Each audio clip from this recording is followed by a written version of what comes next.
Donc je disais que je remerciais les organisateurs d'avoir organisé ce colloque. Je vous remercie aussi d'être encore là au bout de 4-5 jours d'une quantité non négligeable d'exposés très intéressants. Alors, ce que je me propose de faire sera inachevé à la fin, ça sera ouvert si vous voulez.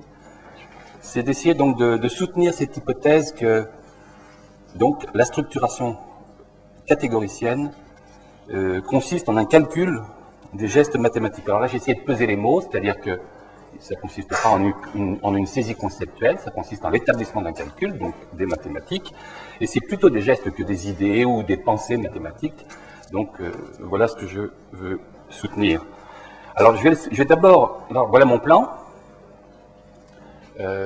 D'abord je vais parler de manière un peu générale sur ce que ça veut dire ce titre, qui sera question de méthode. Et ensuite, dans 2, 3 et 4, j'essaierai de montrer comment ce que j'aurais dit dans la première partie fonctionne, en l'occurrence dans trois morceaux de mathématiques, de théorie des catégories que j'ai fabriqués à différentes époques. D'abord concernant la description des structures et les théorèmes d'existence de structures libres. Ensuite, quand il n'y a pas de structure libre, la résolution de l'impossible, j'ai indiqué. Et ensuite, la théorie de l'exactitude. Alors, ces thèmes sont, donc je ne vais pas le redire pendant l'exposé, mais sont, avec des détails techniques que je n'indiquerai pas, dans différents travaux faits au cours du temps. Ce que je vais montrer, c'est pas tellement le détail technique, c'est la manière dont ça monte, la manière dont il y a une abstraction successive, une ressaisie de ce qu'on a fait avant à l'étape suivante. C'est-à-dire pour répondre du titre. Alors, précisons donc maintenant cette question de méthode.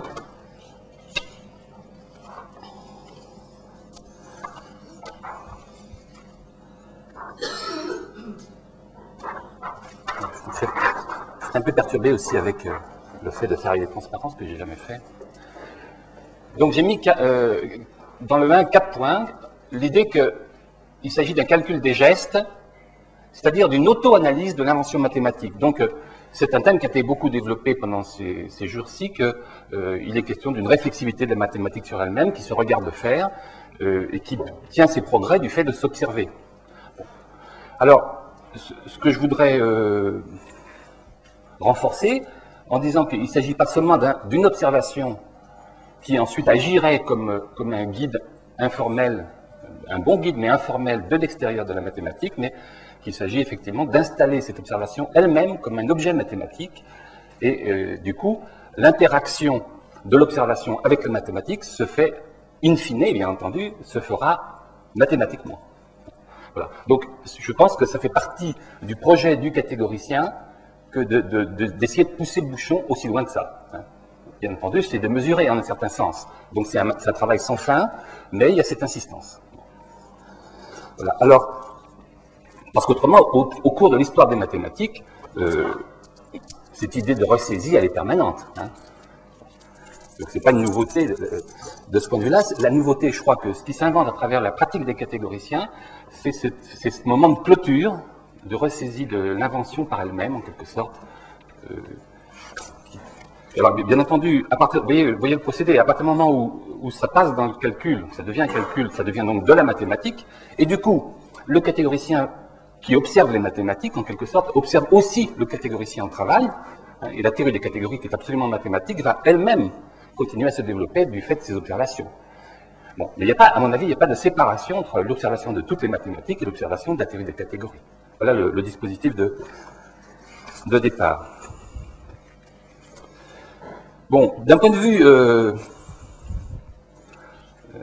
un peu philosophique, ce que je pense, c'est que, de toute façon, la mathématique est irrévocablement engagée dans sa nature propre, qui est une nature de détour. C'est une pensée, c'est pas une pensée directe. Il y a de longs débats qu'il faudrait conduire là-dessus, ou reprendre, mais c'est quelque chose qui tient du détour. C'est-à-dire que c'est une pensée sourde. C'est de la pensée, c'est une pensée sourde. Sourde au sens où on emploie le mot sourd dans nombreux sourds, hein, au XVIe siècle. C'est-à-dire c'est une pensée qui est quelque chose d'imaginaire, mais parfaitement calculable dans un certain sens.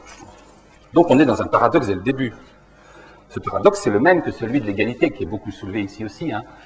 X égale Y, c'est tout un poème, puisque pour que ça fonctionne dans le travail mathématique, il faut que ce soit vrai et pas vrai en même temps, que le X égale Y soit l'indication d'une substitution, et à d'autres moments l'indication d'une identité à la lettre, si je puis dire. Mais si on reste toujours sur l'un ou l'autre, on ne peut pas développer les calculs. Alors, tout ceci est extrêmement travaillé par la théorie des catégories avec les différentes notions d'isomorphisme qu'on a vu défiler.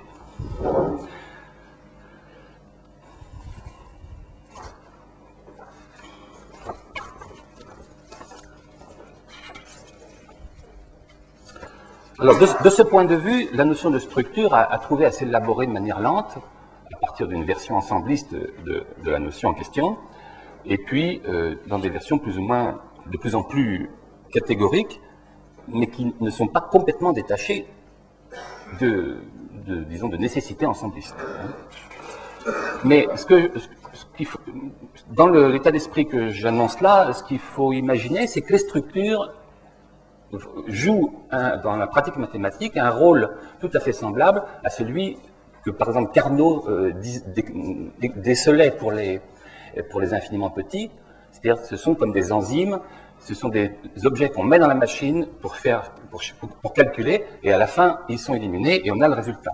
D'une certaine façon, les structures ont ça comme intérêt en mathématiques. Quand on structure, c'est parce qu'effectivement, on a un problème, la structuration a un effet c'est quelque chose qu'on met dans le problème, et puis on ne veut pas répondre sur ce qu'on a mis, mais on espère que le fait de l'avoir mis fait travailler le problème dans le bon sens.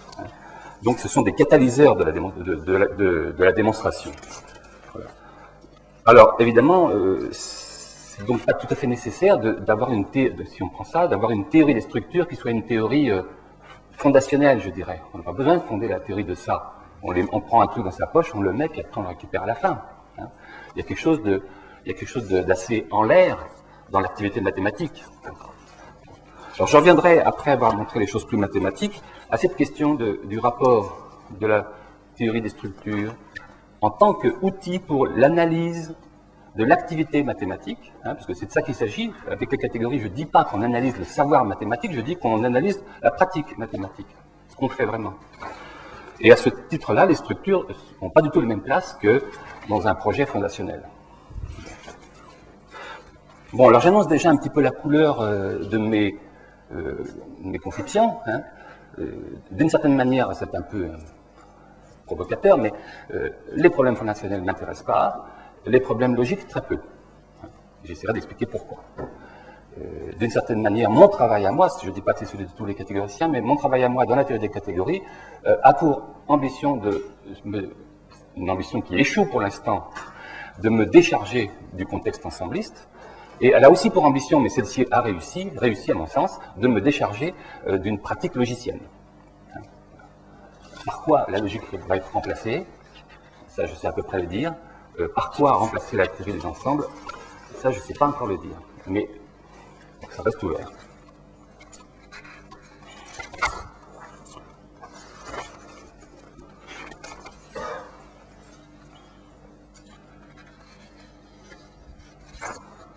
Bon, d'un point de vue très général, c'est tout ce que je dirais pour commencer, ça va suffire. Alors, je vais commencer par vous montrer un petit schéma.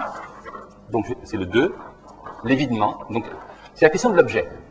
L'objet, on dit couramment en mathématiques, je traite d'un objet, je prends un objet mathématique et ceci. C'est très problématique qu'il y ait des objets en mathématiques. Hein. Il y a plutôt des soucis et des problèmes, mais que qui provisoirement s'incarnent dans des formes objectales, mais qui sont très vite métamorphosées en d'autres. Hein. Donc, de ce point de vue-là, la théorie des catégories est radicale, elle fait disparaître l'objet dès le début. Je veux dire, elle le fait disparaître à un certain titre, elle le fait réapparaître à un autre. C'est ce que j'appelle l'évidement. L'objet est évidé. Hein. Alors, l'évidement de l'objet, je vous le montre en image. Voilà, l'évidement.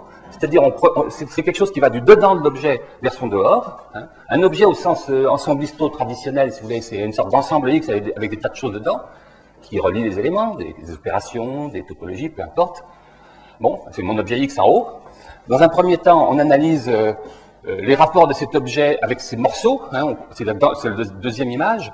L'objet X, on constate qu'on l'analyse donc, mais on en analyse à l'intérieur.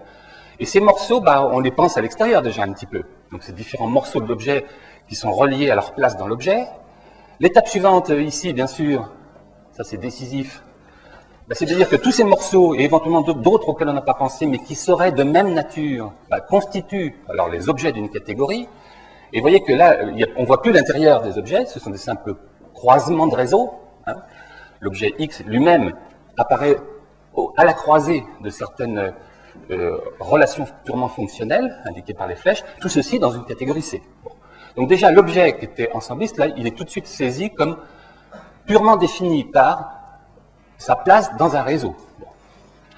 Alors ça, si vous voulez, ça c'est la version technique de ça, c'est le lemme de Yoneda. Hein. C'est-à-dire que, catégoriquement parlant, quand je manipule l'objet, il va être uniquement déterminé par sa relation aux autres objets, ce que précise le lemme de Yoneda. L'étape suivante, qui est très importante pour ce que je vais vous dire, c'est qu'on s'en tient pas là, on passe à cette étape-ci, c'est-à-dire qu'on considère que les liens ici, qui sont un peu dans le brouillard, X est au milieu, et bien en quelque sorte, on remet X en dessous, vous voyez ici le X est là, et puis tous les autres au-dessus, autrement dit on fabrique ce qu'on appelle la catégorie C localisée en X, C sur X, qui est ici.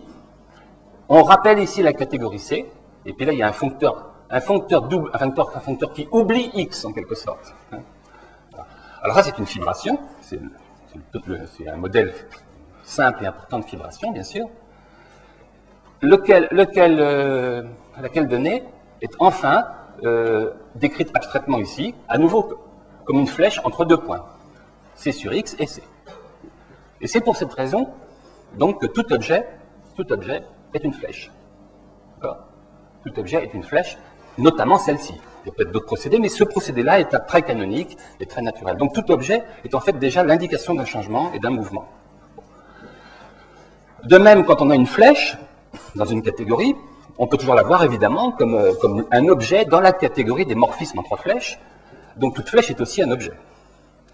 Ce qui fait que entre le même, l'objet en tant que du même serait fixé, quelque chose serait identifié par une espèce de stabilité. Et puis la flèche, en tant que ça représente du changement, il y a au niveau du travail, je dis bien, parce que quand on fait une définition formelle, on est parfaitement clair, mais au niveau du travail, il n'y a pas de différence, c'est homogène, il n'y a pas de différence de statut, et le travail va beaucoup consister, assez souvent, à justement changer de statut pour une entité qu'on promène. De statut d'objet à statut de flèche. Bon, ça c'est le point de départ, c'est simplement le point de départ, mais vous voyez déjà que tout ce qui était à l'intérieur de X, en quelque sorte, toute l'information de structure qui était dans X, à ce niveau-ci est extériorisée, j'appelle ça donc évidement, l'objet est évidé, c'est comme le plateau Beaubourg, vous voyez, au lieu d'avoir mis toute la machine dedans, on la met dehors. Hein. Bon. Mais c'est censé refléter fonctionnellement l'objet, au lieu de l'avoir en termes, je dirais, substantiels, maintenant on l'a sous une forme fonctionnelle. Hein. De ce point de vue, on peut dire que les analyses de Cassirer sur substance et fonction sont très convenables par rapport à ce qui s'est fait ensuite dans cette zone de la pratique catégorique. Voilà. Et on a une fibration ici. Bien. Alors ça, c'est ce mouvement, donc, qui nous fait sortir de l'idée de considérer les objets comme substance et nous fait nous accorder à l'idée de fonction. Alors, qui plus est, pour terminer l'analyse de ce dessin, cette petite flèche ici, techniquement parlant, en théorie des catégories, ça s'appelle la forme de X. Parce que c'est la manière dont X est perçu par les autres éléments de sa catégorie. Hein. Il y a une théorie qui est un champ en soi-même, qui s'appelle théorie de la forme, shape theory, qui étudie comme ça les objets à travers uniquement leur forme. Donc, tout ce qu'on a pu mettre là-dedans, quel que soit le caractère exotique de ce qu'on y met, que ça a été décrit à l'aide d'un tel ou tel type de langage, à l'aide de tel ou tel type de conditions, tout ça, une fois qu'on a fait ce processus, c'est terminé, il n'y a plus que la forme, qui est juste une fibration comme ça. Donc, ce procédé d'évidement, en quelque sorte, appelle à dire, alors, puisque finalement, il n'y a que la forme qui va compter, alors, dans le titre de Badiou, il y avait un questionnement, l'apparence, si vous voulez, hein. Et ça, on n'aura eu que l'apparence de l'exposé, mais peut-être qu'il en dira plus long une autre fois. sur ce qu'il entend par théorie de l'apparence pour des catégories. Mais il y a au moins ici, effectivement, la saisie d'une certaine apparence, la forme donc, de l'objet. Et en dépit des moyens de construction. Alors, en dépit des moyens ensemblistes, d'une part, parce qu'il y avait une question d'un ensemble ici, qui était peut-être fabriqué à l'aide d'autres ensembles, et en dépit des moyens logiques, puisque la spécification des objets à l'intérieur peut demander à avoir été fait par le biais de tel ou tel type de logique, de déduction, etc. Au bout de ce petit cheminement très bref, qui est juste que le début, eh bien, on est censé pouvoir manipuler cette bête-là, alors, juste au niveau, je dirais, catégorique, au niveau des flèches. Ça, c'est le premier pas.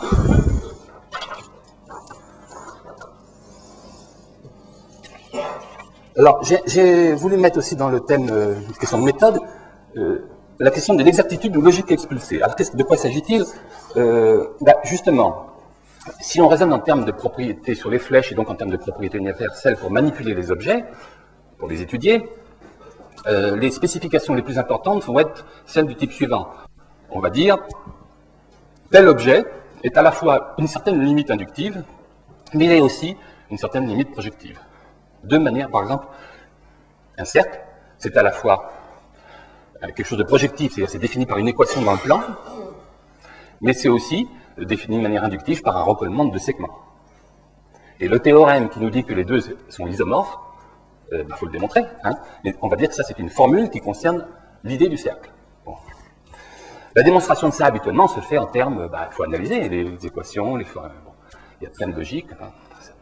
Alors l'idée, à nouveau catégoricienne, c'est que justement, on aimerait bien éliminer tous ces outils de preuve et ne garder que cette idée de départ de l'écriture des isomorphismes entre des limites d'un certain type et des limites d'un certain autre.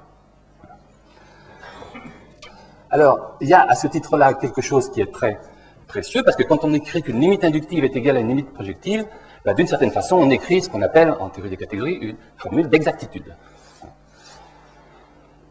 La notion de suite exacte que vous avez vu manipuler en est un cas particulier, et en quelque sorte, vous voyez que c'est dans l'acte mathématique à une certaine période qu'on s'est mis à donner des énoncés en algèbre homologique, qui nous disent plus tel groupe est fait comme ci, comme ça, mais voilà, telle suite est exacte. Et ça, c'est l'énoncé final. Donc on énonce quelque chose qui n'est plus énoncé dans la logique traditionnelle, mais par une formule d'exactitude. Mieux, au bout d'un certain moment, on a des démonstrations qui consistent uniquement à montrer une exactitude en se servant d'autres exactitudes. Donc on est dans un calcul de l'exactitude. Alors, la théorie des catégories est tout à fait capable, en principe, de développer toutes les preuves en étant uniquement de début à la fin des preuves en termes d'exactitude. Exit la logique. Alors pour ça, il faut savoir effectivement déjà au moins que tout ce qui peut se spécifier en termes de logique du premier ordre, comme propriété de tel ou tel modèle, peut se spécifier en termes d'exactitude, en termes de limite. Hein. Bon, ça c'est quelque chose qui est vrai.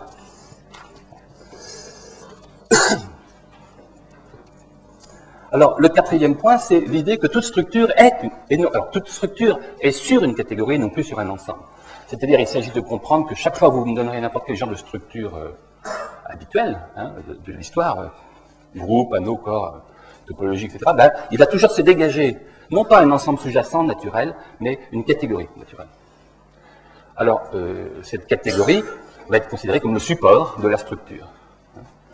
Alors, je crois que ça, cette idée-là, je pense que beaucoup de catégoriciens la partagent. Hein, et maintenant, il s'agit de savoir qu'est-ce que c'est qu'une structure en tant que sur une catégorie. Ça peut être un foncteur vers cette catégorie, ça peut être peut-être a priori au départ des choses un peu plus compliquées. Et ça, donc j'expliquerai pas ici pourquoi, mais je l'affirme l'énoncé, je peux en donner la démonstration dans tous les exemples, de ce que toute structure, il y a une catégorie, à cette structure-là, il y a une catégorie sous-jacente. L'énoncé différent de l'énoncé que toutes les structures d'une même espèce forment une catégorie. C'est pas du tout la même chose. Il y a une petite catégorie sous chaque structure. Et si vous voulez, c'est ça qui va nous permettre de manipuler des structures différentes. Si j'ai une structure, d'où qu'elle soit et dans quelque catégorie que ça soit, là-dessous, il y a une catégorie. Bon. Si j'en ai une autre, il y a une catégorie. Ces deux catégories, je peux les faire communiquer par des foncteurs. Donc, si vous voulez, le niveau catégorique, c'est le niveau auquel l'information organisationnelle circule entre des structures de toute espèce. Alors, l'idée à ce moment encore élémentaire, ben, ça va être que on va être dans une pratique avec uniquement des objets, des flèches, avec des rôles d'objets et flèches un peu indéterminés, et qu'on est comme dans une situation un peu comme en génétique, si vous voulez. On parle dans une certaine génétique, par exemple celle qui est un peu ancienne déjà maintenant, mais enfin celle de Dawkins pour le gène égoïste. Hein, il y a l'idée d'une soupe originelle de protéines dans lesquelles des trucs vont, petit à petit, il émergera certains réplicateurs. Bon. Et ben, là, on est un peu dans une même attitude, qui n'est pas prouvée, bien entendu, mais qui est une sorte de soupe originelle de flèches. Et dans cette soupe, il y a des diagrammes, des constructions qui vont peut-être pas s'auto-reproduire, être capable à un moment donné de s'auto-reproduire, mais que le mathématicien va pousser à se complexifier suffisamment pour devenir, avec son aide, auto-reproductrice. Alors voilà, donc on est dans l'idée qu'il n'y a plus que des flèches, et on a vidé tout de toute... mais ce vidage ne peut pas être fait, vous voyez, c'est pas un vidage qu'on fait a priori une fois pour toutes, il faut le refaire à chaque fois, parce que on est en train d'observer des mathématiques qui, pour l'instant, ne se font pas uniquement dans ce format. Donc, il faut observer soigneusement et naturellement les situations mathématiques et essayer dans ces situations d'extraire, justement, ce qu'il y a de fléchage, ce qu'il y a de traitable dans ce genre de dispositif. Alors, il n'y a pas que des flèches, hein, parce que pour manipuler des flèches et surtout pour démontrer des propriétés, ben, le point clé, évidemment, c'est la notion de limite ou la notion de propriété universelle ou la notion d'adjoint. Il y a plusieurs avatars de la ressource fondamentale. La ressource fondamentale, c'est le théorème d'existence de structure libre et de limite. Mais enfin, les ingrédients de base, c'est les flèches. Bon, alors, je passe maintenant à l'idée de structure. Alors, pour les structures, c'est la deuxième partie, je voudrais vous parler de 3 notions de structure. Alors, bien entendu, on a beaucoup évoqué ici ce qui s'est fait dans les années 60, hein, autour de ce qu'on pourrait appeler les théories de Levire, les théories de Benabou, les esquisses projectives, disons alors de Chevalet, Benabou encore, et Reisman. Je n'ai pas trop le temps ici de raconter l'historique de ça. Bon, alors, donc moi je me place, si vous voulez, un petit peu après, en gros en 1970, hein, et il y a quelque chose à ce moment-là qui est curieux. Enfin, moi, c'est ce qui m'a intéressé à ce moment-là, c'est que c'est le fameux Bourbaki de Théorie des ensembles, dont Jean disait que c'était un des plus mauvais livres, ça, je suis bien d'accord. Mais là-dedans, il y a la notion de type de structure qui est un peu intrigante, et ça, Jean disait aussi que justement, c'était peut-être le truc qui était intéressant, mais qui est mal fait. C'est pas fait vraiment de manière catégorique, mais enfin, il y a quand même l'idée de propriété universelle. Cette idée va être reprise par Reisman, réutilisée par Reisman, un peu modifiée, avec la notion de functor type. Et voilà, alors il y a cette notion-là, qui n'a pas du tout été utilisée dans la période que j'évoque de 60-70, comme telle. Hein. Par contre, il y a aussi, des années 50, d'autres choses assez intéressantes qui, dans le fond, utilisent ces foncteurs de structure sans le savoir. Ce sont les travaux des topologues comme Ernest Michael, je ne sais pas si vous le connaissez, c'est un grand topologue qui faisait des choses un peu à la manière aussi de Choquet, sur des topologies, sur les espaces de partie d'un espace topologique. Alors moi, j'observais donc ces travaux de topologues, et puis cette bizarrerie des types de structures. Et moi, ça a été cette observation-là qui m'a poussé à essayer de fabriquer des univers algébriques dont je vais vous parler dans un moment. Alors, je ne vais pas vous donner la définition générale, voici simplement les principaux ingrédients. Alors l'idée, c'est de modéliser, on va faire des mathématiques dans les ensembles, pour l'instant. Et dans les ensembles, je ne vais pas du tout traiter des choses de manière élémentaire, c'est-à-dire à l'aide d'examens de propriétés élémentaires simples qui permettent de construire toutes les preuves. Je vais traiter les choses au contraire par le haut, si on peut dire, c'est-à-dire à l'aide d'une propriété massive, donc effectivement, définitivement d'ordre supérieur dès le début. Hein. Mais ce que je voudrais bien comprendre, c'est le rôle de quelle propriété d'ordre supérieur fondamentale qu'on peut repérer dans les mathématiques peut jouer ce rôle de gouverneur de l'ensemble. Et je pense que c'est la dualité de Stone, à ce moment-là. C'est-à-dire le fait que la catégorie des ensembles opposés est algébrique, c'est une partie de la dualité de Stone, est algébrique sur la catégorie des ensembles. Alors, le foncteur d'oubli de Hans-Hop vers Hans, il a cette propriété qui est plaisante du point de vue catégorique, il est son propre adjoint. Enfin, son opposé est son propre adjoint. Alors, je prends ça comme premier axiome d'une catégorie, un foncteur de catégorie C, un foncteur de C-Hop vers C, qui est son propre adjoint. Et après, je me demande, bon, dans les preuves topologiques de Ernest Michael, chez Bourbaki, de quoi exactement en plus ils se servent. Et j'ajoute ça, et j'observe. Alors voilà de quoi on se sert. On se sert donc de la construction de l'ensemble, pour chaque ensemble X, de l'ensemble des parties de X, de la formation pour chaque élément du singleton, et puis de deux fonctions que je note πx et πx. D'une part, celle qui a une partie m'associe la famille des parties B qui contient A, qui est contenue dans A, et d'autre part, celle qui a une partie A m'associe les B qui rencontrent A. Ça me fait penser que c'est...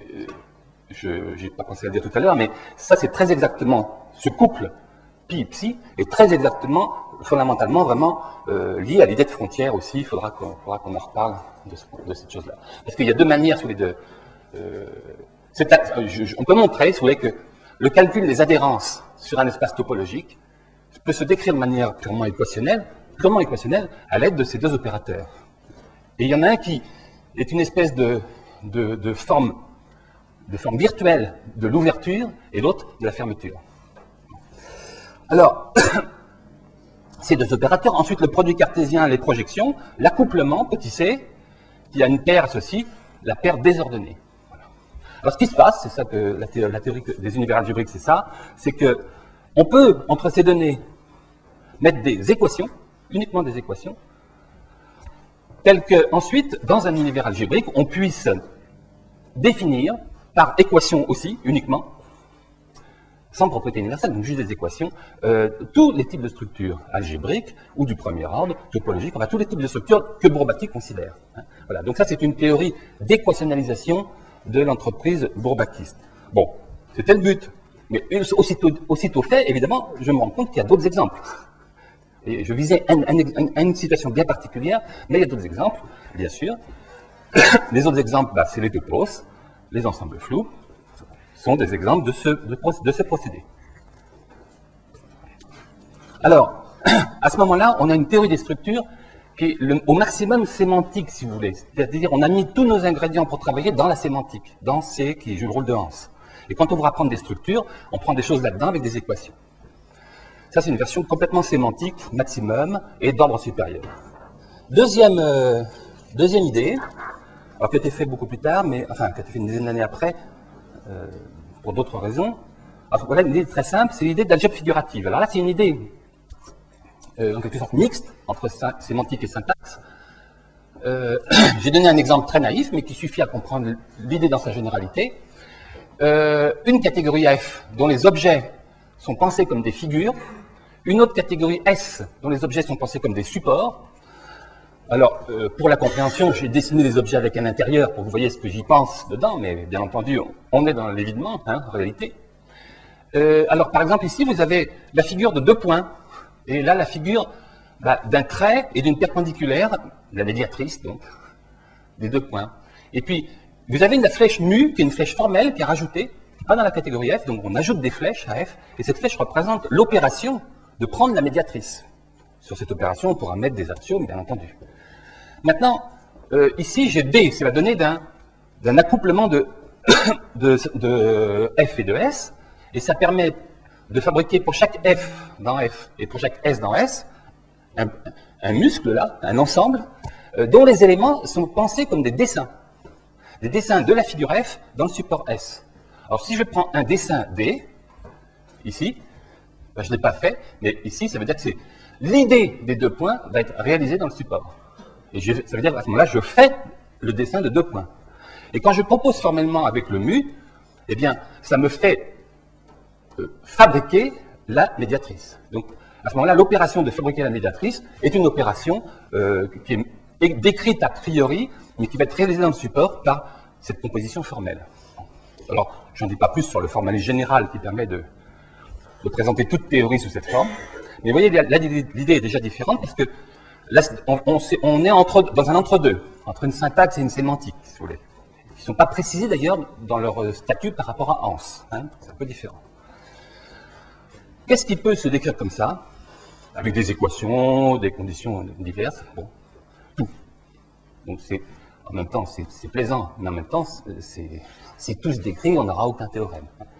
Donc c'est un outil, je dirais, c'est un outil d'aide naturelle à la modélisation. Parce qu'il se trouve que quand vous faites des recherches pour modéliser quelque chose, eh bien, assez naturellement, vous avez une idée, vous avez des supports, et c'est-à-dire que ce dispositif-là est un dispositif assez général de la fabrique des idées et de leur réalisation.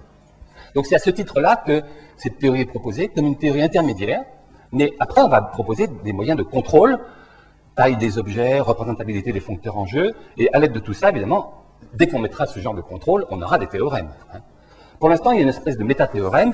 Il y a un théorème, c'est le genre de théorème qui ne dit rien, c'est que tout se représente comme ça, tout est représentable assez naturellement comme ça, et donc comme ce que j'appelle une algèbre figurative.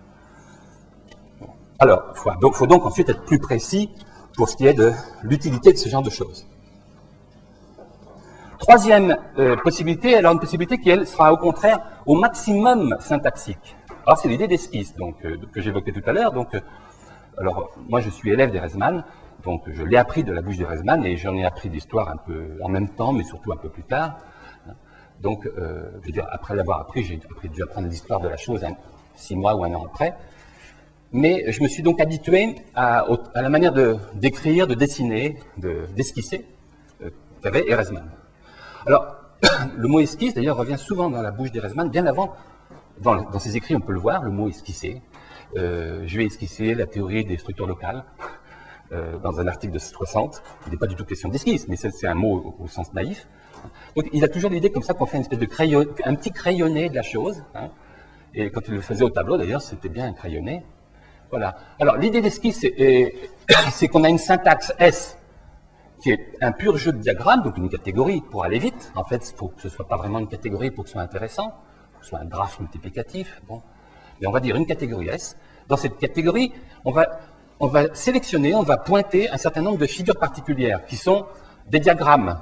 Alors, on a un diagramme K là-haut qui est par ailleurs, que je fabrique et que je réalise dans S. Et puis, je fabrique un cône, ici c'est un cône projectif de sommet pi dans S. Et ça, c'est un cône que je décrète, marqué, si vous voulez. Je marque les cônes. Hein. D'ailleurs, je pense que chez Chevalet, il y avait la notion de catégorie marquée, c'est à peu près la même chose. Alors ça, c'est une syntaxe et puis c'est tout. Mais il faut bien voir que là-dedans, il y a tout un jeu d'équations déjà. Hein. C'est une catégorie, donc il y a des composés, il y a des équations.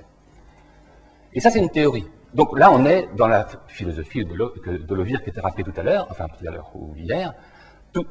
Une théorie, c'est une catégorie. C'est dans ce sens-là que ça marche. Chez Lovir, on a des cas plus particuliers de ça, simplement. Les diagrammes considérés sont beaucoup plus simples. Bon. Et là, c'est général. Là, on a besoin éventuellement d'avoir des diagrammes quelconques. Et par exemple, si on restait à Lovir, on ne pourrait pas avoir comme exemple de ça les faisceaux. Les faisceaux, c'est des exemples évidemment de ça, mais ce n'est pas des exemples de théorie de Lovir. C'est un élargissement qui est assez naturel. Bon. Alors, un modèle maintenant. Un modèle de ça, c'est-à-dire ce qui est la théorie, c'est ce qui est au-dessus de ma main, et un modèle, c'est un foncteur R dans les ensembles. Donc là, je me remets dans le contexte ensembliste. C'est un modèle dans les ensembles, mais qui va avoir la propriété d'être un foncteur et de transformer les cônes marqués en des cônes qui, à l'arrivée, soient vraiment des cônes limites, des vraies limites projectives. Alors ça, c'est ce qu'on appelle une esquisse projective. Bon, et en fait, aussitôt que ça a été introduit, les esquisses projectives ont été assez vite introduites les esquisses mixtes, c'est-à-dire dans lesquelles il y a à la fois des cônes projectifs et des cônes inductifs. Alors pendant un moment, ça a semblé un peu démesuré de parler d'esquisses mixtes parce que fabriquer des théorèmes sur une catégorie de modèles d'esquisses mixtes paraissait pas très faisable, pas très clair en tout cas. Ça s'est éclairci après.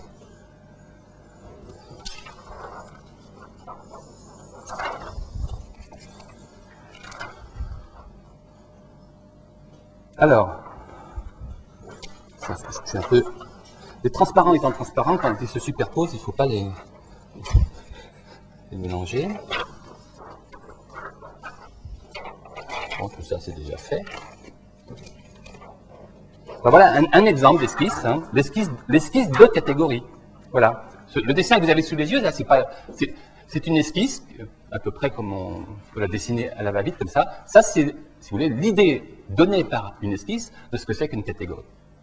Vous allez prendre ce truc-là, vous allez le réaliser dans la catégorie des ensembles, vous aurez une catégorie. Vous le réalisez dans les espaces topologiques, vous avez une catégorie topologique. Vous le réalisez dans les variétés différentiables, vous avez une catégorie différentielle. Alors, Ehresmann, c'était typiquement la question des catégories différenciables qui l'intéressait, parce que son intérêt pour les catégories tenait spécifiquement à la géométrie différentielle et au calcul de ce qu'on appelle les prolongements de structure infinitésimales. Alors pour faire ça, il avait deux outils. Un premier outil qu'il avait inventé qui s'appelait le calcul des jets vus comme foncteurs sur les catégories différenciables. Et deuxièmement, alors si on voit les structures sous cette forme-là, à ce moment-là, les prolongements, c'est juste des applications des foncteurs jets à des réalisations de cette esquisse de catégories, par exemple. Comme ça qu'on peut faire des prolongements de catégories différentiables. Il avait fait avant pour des groupoïdes. Bon, voilà l'esquisse de catégorie pour vous donner un exemple.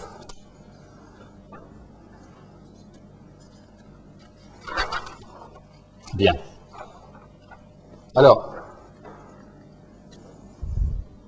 petit énoncé énigmatique. En fait, là, on a manipulé soit des je dis, alors je vais vous montrer trois modèles pour l'instant, les choses en termes d'univers algébrique, ou dans des topos, si vous voulez, bon. Les choses en termes d'algèbre figurative, les choses en termes d'esquisse mixte. Bon. Tout ça, ça peut toujours se représenter dans le schéma suivant. Alors là, il ne faut pas avoir peur. C'est-à-dire, il faut se dire, les problèmes de contraintes ensemblistes, de taille et tout ça, je n'ai pour l'instant provisoirement rien à faire. Et je monte dans les hauteurs vertigineuses de classe, etc. C'est-à-dire, si j'ai un S comme tout à l'heure dans l'esquisse S, eh bien, je vais prendre tous les foncteurs de S vers Ans, où Ans est associé à un univers, bon. Mais en plus, après, je vais reprendre tous les foncteurs de ce truc-là vers Ans encore. Alors, formellement parlant, c'est un topos. À un petit détail près, c'est qu'au point de vue taille, c'est complètement hors du cadre. Mais c'est un topos de préfaisceau. Hein. Eh bien, si dans ce topos, je me donne une flèche T, je me place dans ce topos, donc, très imaginaire, si vous voulez. Je prends une flèche T, et je prends un objet M. Je peux me demander, est-ce que l'objet M inverse la flèche, c'est-à-dire, est-ce que la composition avec T, ici, quand je le fais avec des flèches qui vont de B vers M, ça me donne des flèches de A vers M, toujours dans ce topos. Si à ce niveau-là, pour le M fixé, c'est une bijection, je dirais que le M inverse la flèche. Et alors, à ce moment-là, si vous voulez, ça revient à dire que quelque chose passe à une catégorie de fraction. Eh bien, en fait, les trois définitions que je vous ai données avant peuvent toutes se spécifier de la manière suivante. Un modèle d'une théorie, c'est un tel M, dans un topos comme ça. C'est un tel M qui inverse une certaine flèche, et une seule d'ailleurs, on peut tout ramasser dans une flèche, qui premièrement inverse une flèche, et qui deuxièmement, eh bien là, la deuxième condition, c'est une question de taille. Deuxièmement, est petit ou même très petit, c'est-à-dire qu'on va pouvoir récupérer comme un objet de S. Mais philosophiquement, là, on est sur un point intéressant, puisque philosophiquement, on n'est plus du tout dans l'expression, si vous voulez, de choses avec des logiques, on est passé par l'intermédiaire de propriétés universelles, dans le cas des limites, et maintenant on est à l'idée que, dans le fond, tout ça c'est très simple, c'est juste de savoir dire si des choses sont inversibles, ou de faire des calculs d'inverse, et d'autre part, de savoir dire si des choses sont petites ou suffisamment petites.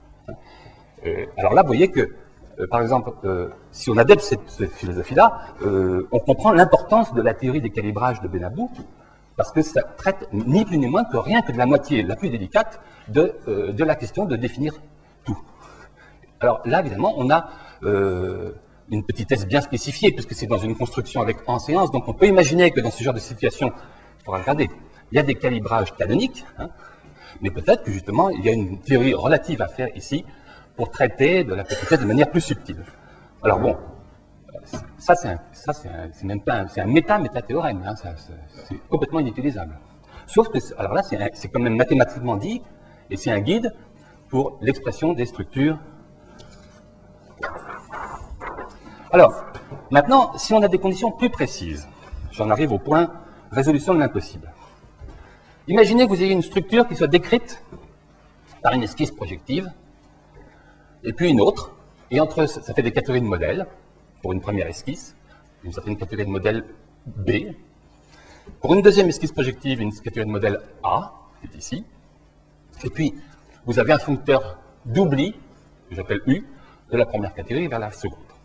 Ce sont des esquisses, je dis projectives, excusez-moi, des esquisses mixtes. Des esquisses mixtes. Donc en général, c'est clair, ce foncteur n'a pas d'adjoint. Par exemple, si les esquisses étaient seulement projectives, là il y aura un adjoint, ça s'appelle à l'origine le théorème du faisceau associé.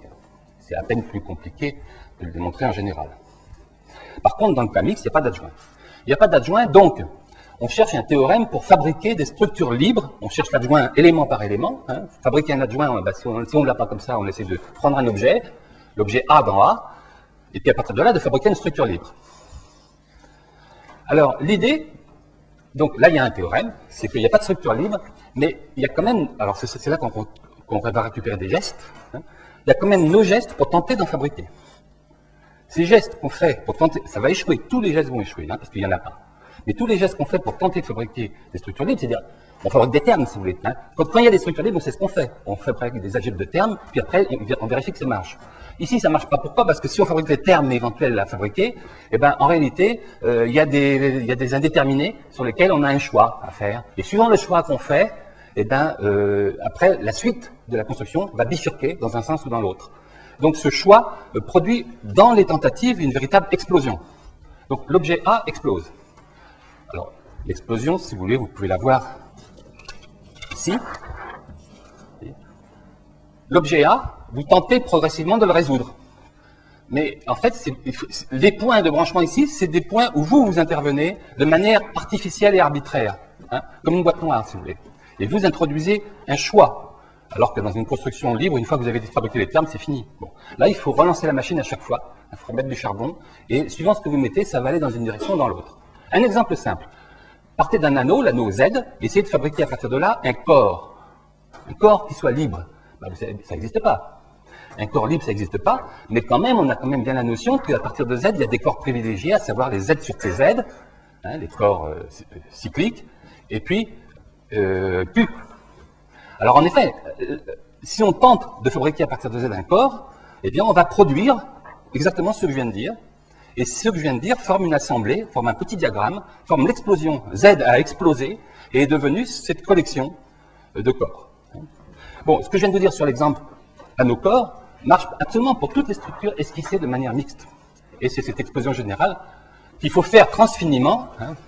Là, le dessin, c'est difficile de dessiner du transfini au tableau, mais il faut faire ce truc transfiniment. Et évidemment, ça va ça. Alors, le théorème dit la procédure transfinie s'arrête. Alors, sous condition que quoi? Que les esquisses mixtes en jeu soient des esquisses petites, en tant qu'esquisses. Donc là, le théorème est un théorème de nature ensembliste. Hein. On travaille dans Hans, et on parle de petits, Donc, l'objet A produit un diagramme ici qui est petit, parce que la construction s'arrête. Dans la construction, dans chacune des branches, ça s'arrête. Les flèches qu'on récupère ici, elles sont induites par les comparaisons éventuelles à tous les niveaux. Bon. Dans le fond, cette idée, dans des cas plus particuliers, elle est semblable à la construction du spectre, par exemple. Hein. La construction disons la construction des points d'un spectre. Les points d'un spectre vont former les objets, les éléments du parti rouge, et puis ce qui va déterminer la topologie du spectre, la topologie sur le spectre, si vous voulez, c'est une manière de récupérer à l'arrivée une trace de l'histoire de la construction. Parce que les ouverts du spectre, c'est juste les points de branchement ici, comme données formelles. Donc ceux qui sont un peu familiers avec l'idée de spectre peuvent tout à fait se servir de ça pour comprendre ce qui se passe ici. Alors donc, j'en étais à vous montrer la propriété qui nous intéresse, donc. Non, c'est pas celle-là, j'ai déjà vu. Où est-elle passée? C'est esquivé. C'est marrant.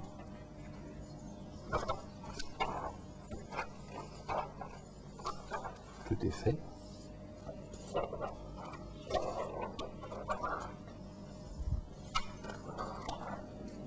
Ça s'est pas envolé? Non. Non. Bon.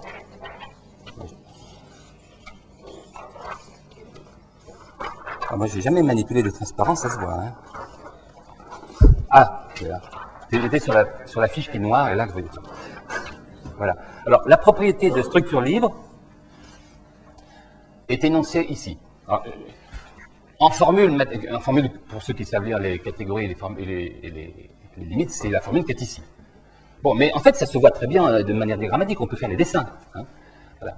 Donc, la propriété de structure libre, c'est que à partir de A, je peux fabriquer un petit diagramme rouge ici, qui est formellement décrit par l'indexation grand I qui est là-haut, avec des flèches naturelles état ici, en noir, tel que chaque fois que j'ai un morphisme de A vers UX, un élément ici, ben, ce morphisme va en bleu factoriser par l'un des pieds, ici, premièrement. Et deuxièmement, s'il factorise par plusieurs pieds, par exemple il y a la factorisation bleue et la factorisation marron, ben à ce moment-là, ces deux factorisations doivent être elles-mêmes connectées par un zigzag violet et jaune qui relie les deux factorisations. Ça, c'est la description à la main, si vous voulez, de cette formule. Hein, voilà. Donc là, il y a un théorème qui, qui a été fait je crois, en 80 par Christian Lerre et moi, et qui, en quelque sorte, si vous voulez, est assez facile, en fait, si on y réfléchit. Mais d'ailleurs, c'est bien pour ça que c'est un théorème, en un certain sens, fondamental. Il est fondamental, ça ne veut pas dire qu'il est dur, ça veut dire qu'on le place au début de toute une activité pour la suite. C'est tout à fait dans cet esprit-là que je dis qu'il est fondamental. Alors, à partir du moment où on peut construire des structures libres, vous voyez que ça permet bien, étant donné un problème, si je me donne un problème, bah, je vais essayer de le résoudre, il n'a pas de solution, ben, je vais quand même le résoudre. Mais ça va se casser, ça va exploser. Alors je vais contrôler le déploiement des éventuelles solutions dans une forme, qui est la forme rouge ici, le diagramme I, et cette forme est une information sur comment c'est pas possible. Cette information, je vais elle-même l'étudier par des invariants.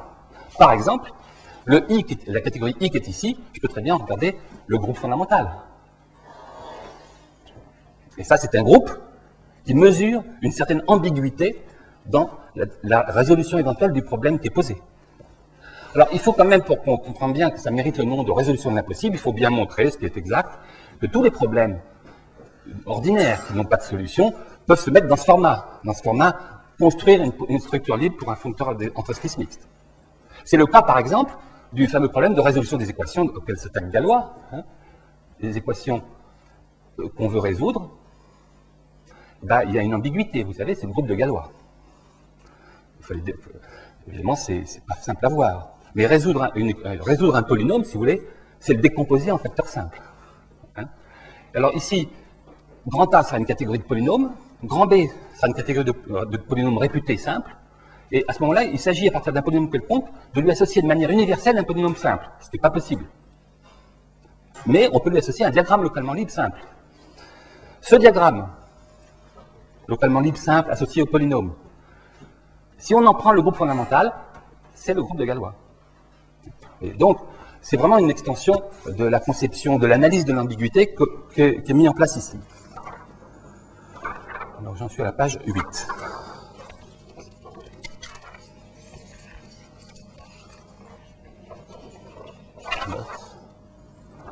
Donc ça, je vous ai déjà montré le petit chemin qui est ici. Alors, maintenant, je passe à la vitesse supérieure, c'est-à-dire au cran suivant.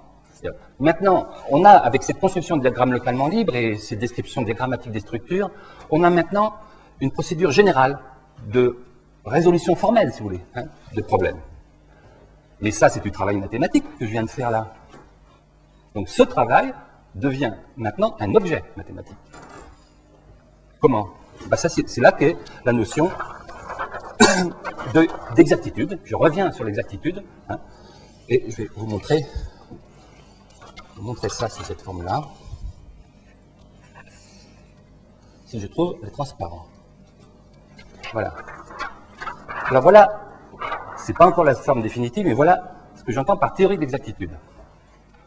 Donc la notion que j'introduis à ce moment-là, c'est la notion que j'appelle carré exact. D'abord, carré exact de foncteurs entre catégories. On a 4 catégories. Et entre les 4, on a 4 foncteurs, ST, UV. Et entre le composé SU et le composé TV, une transformation naturelle, phi. Et c'est supposé avoir la propriété suivante. Chaque fois que je me donne un X ici et un Y ici, et une flèche M verte ici, alors il existe un objet A là-haut. Une flèche bleue ici, une flèche bleue ici, tel que ici, ça se raccorde. Et deuxièmement, s'il y a un deuxième objet A' ayant la même propriété, alors entre A et A', il y a une connexité, il y a un zigzag de flèches violettes. Ce zigzag se répercute à gauche et à droite et il revient en bas. Et en bas, ça se remplit encore avec des flèches oranges ici. Voilà. Un carré comme ça va être appelé un carré exact. Alors, vous voyez que ce qu'on a fait avec les constructions de structures libres, c'est en fait un carré exact comme ça, où ici, j'ai le foncteur U. Alors attendez, le foncteur U de tout à l'heure, il serait plutôt ici, il s'appelle maintenant V, et ici, j'ai la catégorie réduite à un point, qui me donne, hein, si je mets ici une catégorie qui est réduite à un point, l'image de un seul objet, si vous voulez, l'image de cet objet me donne ici un certain objet, c'est mon A de tout à l'heure, et puis, là, j'ai donc le foncteur U, et après, je vais essayer de fabriquer quelque chose là-haut, et là-haut, c'est le grand I rouge, c'est la forme de résolution. D'accord? Donc, j'aurai un carré exact comme ça chaque fois que j'aurai résolu l'éclatement d'un problème. Bon. C'est pas réversible. Non, c'est juste une transformation naturelle, mais qui a les propriétés qu'elle a. Voilà. Alors, pourquoi j'appelle ça carré exact? Eh bien, parce que, en fait, ça correspond tout à fait aux notions de suite exacte et carré exact dans les catégories abéliennes. C'est-à-dire, si au lieu de faire ce truc-là, d'abord, je vais vous montrer que ce truc, et là pour l'instant c'est fait à la main, ça peut s'écrire en termes de limite, bien sûr, de limite inductive égale à quelque chose, mais ça peut déjà se dire de manière un petit peu plus compacte, et dont on voit, et du coup on voit que ça a un sens. Là il faut monter un peu dans les dimensions, il ne faut plus faire de la théorie des catégories, mais des deux catégories. Ça a un sens dans n'importe quelle deux catégories.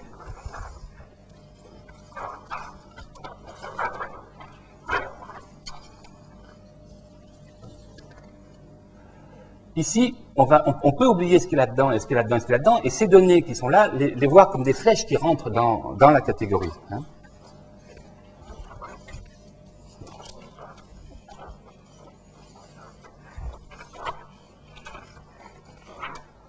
Je vais vous le montrer, ce sont les deux derniers transparents. Le carré STUV, le voilà maintenant dessiné autrement. Vous voyez, les objets que j'avais dans mes carrés, j'avais 4 catégories, j'ai dessiné des trucs dedans.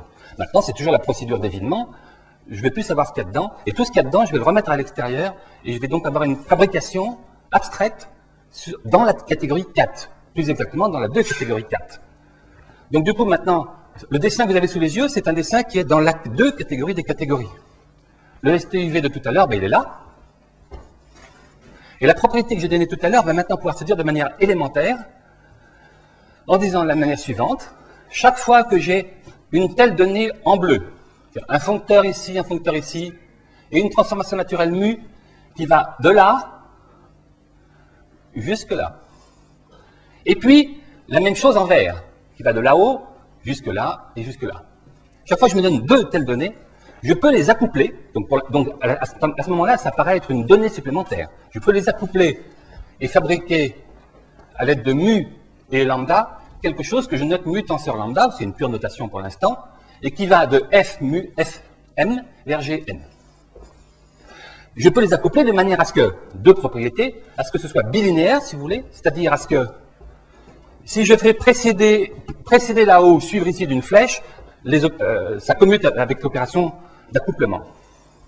Et que, deuxièmement, vous voyez que phi est en position centrale, donc je peux très bien accoupler le lambda avec le phi. Et je demande qu'à ce moment-là, ce soit lambda. Et je peux aussi accoupler phi avec mu, et là, je demande que ce soit mu. Autrement dit, phi doit être élément neutre de cette opération d'accouplement. Quand j'ai ça, je dirais que le carré, STUV phi, pour l'instant, je vais dire que c'est un carré multiplicatif. Alors, ça, c'est une nouvelle définition, théorème, le théorème lemme, si vous voulez. Quand je suis dans la catégorie des catégories, ce machin-là, c'est exactement les carrés exacts de tout à l'heure. Mais quand je suis dans la catégorie des groupes, vus comme 2 catégories triviales avec des cellules qui sont d'identité, ça c'est exactement les carrés exacts au sens de Hilton, dont on sait que c'est juste une version symétrisée de la notion de suite exacte. Donc on a ici un outil d'expression élémentaire de choses qui en fait ont été fabriquées de manière très profonde, comme des diagrammes localement libres. Vous voyez, on est loin du diagramme qu'on a fait. Maintenant, ce diagramme peut être juste un objet comme un carré exact. du coup, évidemment, la notion vaut dans n'importe sous cette forme-là, vaut dans n'importe quelle de catégorie. Il y a beaucoup d'autres manières. C'est un peu, il y a vraiment une vraie ubiquité de la notion de carré exact. Il y a beaucoup d'axiomes équivalents quand je suis dans 4, hein, et qui peut-être seront différents dans d'autres contextes, bien entendu.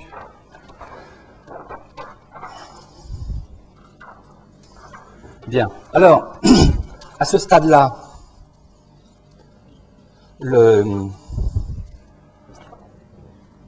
surprise, parce que moi, la fabrication, là, à nouveau, si vous voulez, c'était les diagrammes localement libres, précisément, qu'il s'agissait de voir dans ce contexte-là, et la visée, c'était aussi les carrés exacts. C'était un peu de travers comme visée, c'était un peu double. Là, je voyais double. Hein, il y avait les carrés exacts de Hilton et les diagrammes localement libres.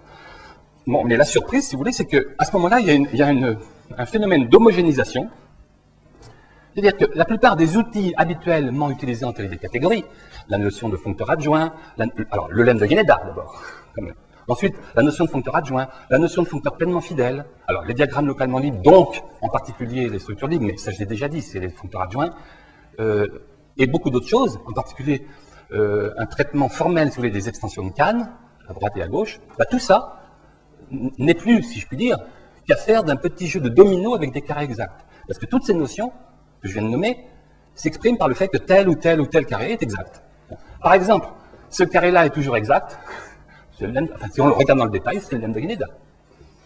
Bon, le carré qui est ici est exact, ça veut juste dire que f est pleinement fidèle. Le suivant, ça veut dire que les foncteurs en question sont adjoints. Donc, quand vous ferez des théorèmes du genre, si j'ai des foncteurs adjoints dont l'un est pleinement fidèle, et puis en utilisant le lemme de Guénéda, je peux démontrer que, vous voyez, alors c'est trois choses hétérogènes, voilà, vous faites simplement de l'empilage de carrés exacts. Donc, à ce stade, toutes les pratiques, en effet, catégoriciennes, mais mathématiques, donc, que je viens de décrire avant, sont ressaisies comme simple objet de ce que je suis en train de faire, à savoir, maintenant, ce sont les carrés exacts. Alors, la suite de l'histoire, que je ne vais pas vous raconter, mais bon, dont les travaux sont assez développés, c'est qu'avec ces carrés exacts, en quelque sorte de manière abstraite, eh bien, on peut commencer enfin une théorie générale de la cohomologie, de l'homologie, en un certain sens, alors, des précautions, non abéliennes, mais des précautions, parce que c'est vrai que ça donne une théorie non abélienne algébriquement très satisfaisante, mais qui a un gros défaut, c'est qu'on ne sait rien sur son interprétation géométrique. Donc il y a une théorie possible avec ça des foncteurs satellites, si vous voulez, qui marche très bien comme théorie des foncteurs satellites, il n'y a pas de problème, avec laquelle on retrouve les théories classiques des satellites, ou des dérivés, mais moi je préfère travailler avec les foncteurs satellites. Dans ce contexte-là, en plus, c'est beaucoup plus commode. Par exemple, on a parlé, je crois, à un moment donné dans l'exposé de Cartier, on a parlé de la théorie de Guénéda des extènes. Cette théorie-là, dans ce contexte-là, ça devient complètement trivial parce que c'est juste un composé de carré exact. Ça se résume à dire que quand j'ai le carré exact, qui définit ext, eh bien ce carré, j'ai des manières de composer donc, avec lui-même, et ça fera les extènes. Donc il y a une simplification. Hein. Alors évidemment, ce n'est pas un moyen d'inventer les trucs qui ont été faits avant, hein, sur le point précis, mais c'est un moyen de simplifier, d'abréger la description des choses. Donc, les carrés exacts vont devenir un ingrédient d'une algèbre homologique générale, enfin, homologique et cohomologique, les deux. Et puis, l'étape suivante, c'est donc la description de chacune de ces théories d'homologie possibles et leur comparaison, à nouveau. Bon, en fait, c'est une histoire un peu sans fin. Donc voilà ce que je voulais vous montrer comme extrait mathématique de mes intérêts. Je voulais le faire donc dans cette, vous voyez, dans cette visée de bien montrer l'évidement, la ressaisie, la fraction systématique de chaque moment. Bon. Alors peut-être, combien de temps il me reste encore? Une demi-heure. Bon. Bien. Alors je vais faire maintenant des commentaires de nature plus philosophique sur certains points. Le problème, c'est qu'il faut que je le rassemble. Il manque une seconde pour remettre les choses. Bon. Alors, je reviens maintenant, donc, après avoir fait ces monstrations sur les différentes théories de théorie, sur cette espèce de théorème fondamental du diagramme localement libre, et puis l'exactitude, qui étaient les trois thèmes que j'ai vus, les univers algébriques au départ. Donc ça, c'était des thèmes en quelque sorte qui me sont propres, que j'ai développées. Mais je pense que l'idée générale qui soutient ces travaux, on peut la repérer dans des travaux de catégories assez différentes. Je pense que c'est une nature assez générale. Voilà. Alors,